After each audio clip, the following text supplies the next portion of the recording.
संसार के हर मनुष्य के मन की स्थिति लगभग एक जैसी होती है। यानी हर मनुष्य हर क्षण कोई न कोई योजना बनाता ही रहता है। बिना आराम किए मन निरंतर विचरण करता रहता है। प्रातः बिस्तर से क्या उठे, विचारों की योजना की श्रृंखला शुरू हो जाती है। मन की गति को जानना समझना मुश्किल है कि किस क्षण क्या सोच लेगा, क्या करने को कहेगा, क्या कर जाएगा, कुछ भी निश्चित नहीं है। मन की गति को दर्शाती एक बोध कथा है कि भगवान बुद्ध के समय श्रावस्ती में संगरक्षित नामक एक व्यक्ति रहता था। वह किसी भी धर्म में विश्वास नहीं रखता था। वह अपने काम में ही व्यस्त रहता था। वह सुबह से शाम तक नौकरी करता और घर आ जाता और घर आकर घर के कामों में व्यस्त हो जाता। वह अक्सर बौद्ध भिक्षुओं को भिक्षा मांगते देखता। वह देखता कि भिक्षु असीम शांति से भरे हुए हैं।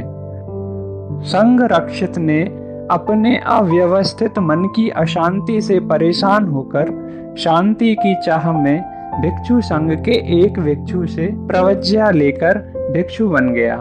वह दिन रात साधना में रहकर मन को साधने का अभ्यास करने लगा, लेकिन मन की पुरानी आदतों की वजह से वह साधना में मन नहीं लगा पा रहा था। उसका मन बारंबार संसार की ओर पहले की तरह भागने लगता। उसने साधना को दृढ़ बनाने के लिए पुराने भिक्षुओं के दैनिक क्रियाकलापों को देखा। उसने देखा कि वरिष्ठ भिक्षु जो भिक्षा मांगकर लाते हैं वह गुरुजी को दे देते हैं और गुरुजी उनको आशीर्वाद देते हैं। उसने अपने मन में विचार किया कि गुरुजी के आशीर्वाद से ही साधना को सफल बनाया जा सकता है। अतः वह भिक्षा मांगने नगर में चला गया। भिक्षा में एक धनी व्यक्ति ने उसे भोजन कराया तथा भोजन कराने के बाद 2 चीवर वस्त्र उसे दिए। दोनों वस्त्र लेकर गुरुजी के पास आया। उनमें से एक वस्त्र को गुरुजी को भेंट करना चाहा, लेकिन गुरुजी ने उसे लेने से मना कर दिया। वह किसी भी हालत में गुरुजी के ही पास रहना चाहता था और उनकी सेवा करना चाहता था। अतः उनकी सेवा करने के लिए उसने ताड़ के पत्ते से गुरुजी की सेवा करना आरंभ कर दिया और मन ही मन सोचने लगा कि अब मुझसे गुरुजी ने यह चीवर वस्त्र भी नहीं लिए। बाकी के अन्य भिक्षुओं से उनकी दी हुई वस्तुएं तुरंत ग्रहण कर लेते हैं। ऐसे में मैं यहाँ कैसे रह पाऊंगा? मेरा यहाँ रहना बेकार है। अतः वापस गांव जाकर इन दोनों चीवर वस्त्रों को बेच दूंगा और उन पैसों से भेड़ खरीद लूंगा। फिर भेड़ की ऊन बेचकर जो धन आएगा उसे इकट्ठा करके और भेड़ बकरी खरीद लूंगा और इस प्रकार भेड़ बकरियों की वृद्धि होने पर एक गाय खरीद लूंगा। फिर धन इकट्ठा होगा तो फिर एक घोड़ा भी खरीद लूंगा और इस प्रकार मैं एक अमीर आदमी बन जाऊंगा। फिर एक सुंदर स्त्री से विवाह कर लूंगा। फिर मेरे बच्चे होंगे और फिर किसी एक दिन इसी आश्रम में गुरुजी से अपनी पत्नी और बच्चों के साथ मिलने आऊंगा। उन्हें दिखाऊंगा कि देखो यहाँ कितनी शांति है, यहाँ के भिक्षु कितने संस्कारवान हैं। यदि मेरे बच्चे अपनी शरारतों से यहाँ की शांति भंग कर उद्दंडता करेंगे तो मैं उन्हें जोर से पीटूंगा।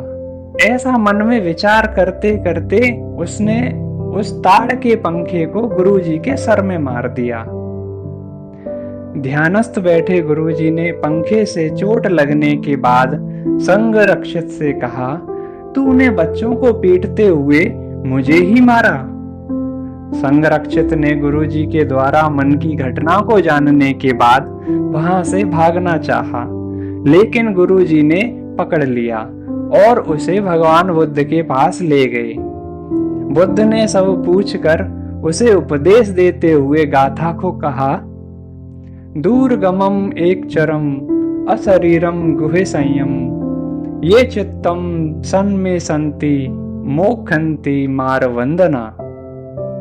अर्थात दूरगामी, अकेले विचरण करने वाला, निराकारी, जिसकी योजनाओं का कोई मतलब न हो, ऐसे मन का, चित्त वृत्ति का जो मनुष्य संयम करेंगे वे ही साधना द्वारा इस संसार के बंधनों से मुक्त हो पाएंगे।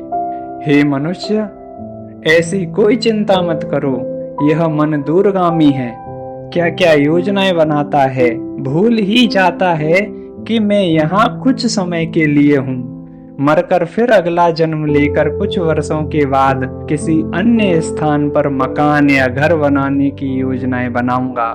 यानी हर जन्म में कहीं न कहीं घर बनाता ही रहूंगा। यही कारण है कि असंख्य कालों से हम यहाँ इसी प्रकार योजनाएं बनाते आ रहे हैं, नए नए घर बनाते चले जा रहे हैं। अतः अपने मन पर विजय पाना ही मुक्ति कहलाती है। मुक्ति अर्थात कि अब हम जन्मों जन्मों की योजनाएं बनाने की क्रिया से मुक्त हो गए हैं।